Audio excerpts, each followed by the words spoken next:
Because और for में confusion है।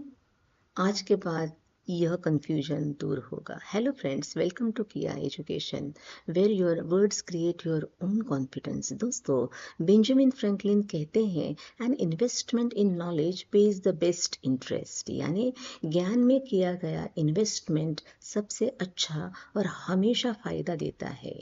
यह हम आपको पहले भी बता चुके हैं और यह आप पिछले 2-2.5 महीने से एक्सपीरियंस भी कर रहे होंगे। अब आगे बढ़ते हैं। बिकॉज यानी क्योंकि, इसमें रीज़न प्लस बिकॉज लिखते हैं और फिर एक रीज़न आता है। जैसे I am happy because I pass the exam, she is late because she missed the bus, we stayed home because it was raining, he is tired because he worked all day. अब for के लिए देखते हैं। The gift is for you, यह गिफ्ट तुम्हारे लिए है। I am studying for the exam, she bought a cake for her friend, we are preparing for the competition.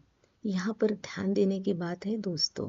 Because यानी क्यों, फॉर यानी किसके लिए। अब थोड़ा सा अलग sentence. I am absent because I am sick, I am taking medicine for my illness. यह दोनों सेंटेंस में बीमारी ही कारण है, फिर भी एक सेंटेंस में बिकॉज आ रहा है और एक में फॉर आ रहा है। इसीलिए यह दोनों सेंटेंसेस फिर एक बार अच्छी तरह से देख लीजिए। हमेशा की तरह अपनी नोटबुक में भी यह सारी बातें लिख लीजिए। अब practice session, filling the blanks, 2 session है उसके। हमेशा की तरह वीडियो पॉज करिए, सारे सेंटेंसेस आपके नोटबुक में लीजिए। हमेशा की तरह आंसर्स आप पेंसिल से लिखिए। इस बार हम आंसर नहीं दे रहे हैं। अगर आपको ऐसे लगता है शायद कहीं गलती हो गई है, तो घर में जिसका थोड़ा इंग्लिश अच्छा है उसे ज़रूर पूछ लीजिए।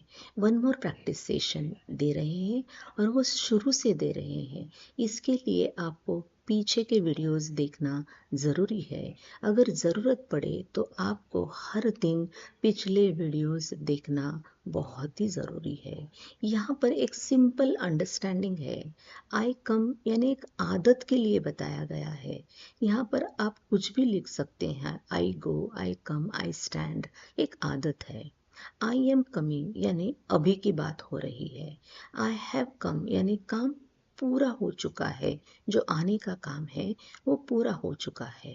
आई हैव बीन कमिंग मीन्स कुछ समय से चल रहा है, यानी आने की क्रिया शुरू है। आई केम यानी मैं आया या मैं आई, आने की क्रिया खत्म हो चुकी है। वैसे ही आई वॉज कमिंग यानी मैं आ रहा था या थी, यहाँ पर आने की क्रिया अभी भी शुरू है। आई हैड कम यानी मैं आया था, यहाँ पर आने की क्रिया पूरी हो चुकी है। आई हैड बीन कमिंग आने की क्रिया शुरू थी। आई विल कम यानी मैं आऊँगा, यहाँ पर क्रिया अभी शुरू नहीं हुई, शुरू होगी। आई विल बी कमिंग यानी मैं आ रहा होगा या होगी, आने की क्रिया आगे शुरू होने वाली है। आई विल हैव कम मैं आया होगा, मैं आई होगी, उस समय तक पूरा हो जाएगा आने का जो काम है। सारे सेंटेंसेस अच्छी तरह से अपने नोटबुक में लिखिए दोस्तों। और आई की जगह we, you, he, she, it, they ऐसे यूज़ कर सकते हैं। आराम से नए सेंटेंसेस तैयार होंगे। सारे सेंटेंसेस आपको एक दिन में ही समझेंगे ऐसा भी नहीं, कोई बात नहीं। बस ध्यान देते रहिए और प्रैक्टिस करते रहिए, वीडियोस बार बार देखते रहिए। यहाँ पर कम की जगह एक एक करके आपको जो पता है सारे एक्शन वर्ड्स यानी वर्ब्स यूज़ करते रहिए।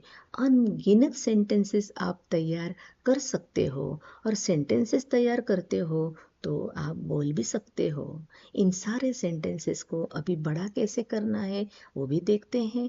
I am standing near the window, she place the flowers in the was, they will arrive at the airport in the evening, he has written a letter to his friend, the bird flew above the trees, we are walking across the road, she sat besides her brother. The ball rolled under the chair.